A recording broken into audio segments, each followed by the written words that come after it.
starting with a ride from La Corbera, a hacienda owned by Spaniard Alfonso Gonzalo de Bustos. His English-speaking wrangler, Jerry Corbett, is leading us to historic haciendas in the countryside outside of Seville.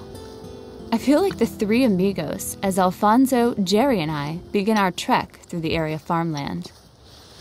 Alfonso bought this land 22 years ago. There was nothing here originally, but he had the idea to breed horses, which are his passion.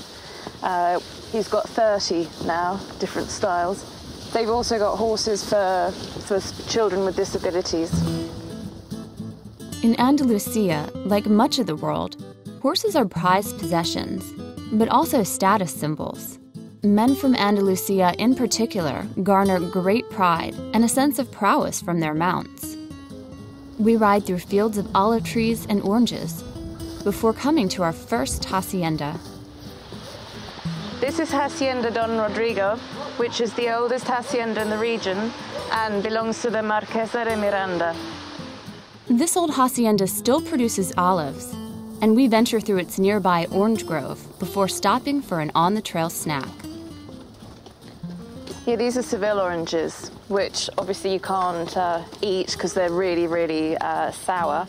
But they're used for making the famous Seville marmalade, which, curiously enough, the Spanish don't really like the marmalade, but the English go nuts over it. So most of these oranges will end up in supermarkets in London, but in the supermarket here in Seville, it's quite unlikely.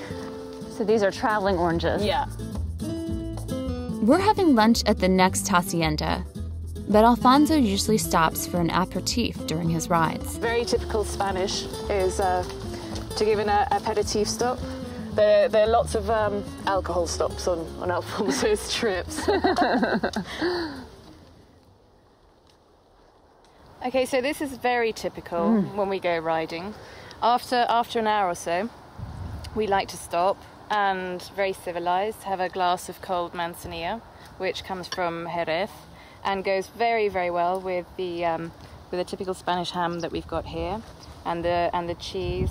And then this is the chorizo, and all of these products, the ham and the chorizo, come from the black pigs, the Iberian pork, which is very famous, and it's a very nice tradition, which we really enjoy. Now this is a sherry, a type of sherry that we're going to try. Yeah, it's a very dry sherry. I mean, for example, in England, sherry has a very bad reputation because it's associated with grannies who like a sweet glass of sherry. But in Spain, it's very, very traditional. And in all the bars in Seville at lunchtime, you'll see people sipping a glass of the typical manzanilla. Sure. I'd like to try this then. It sounds good. I like this tradition. It's very good. It is nice. I think I'll have some cheese with that.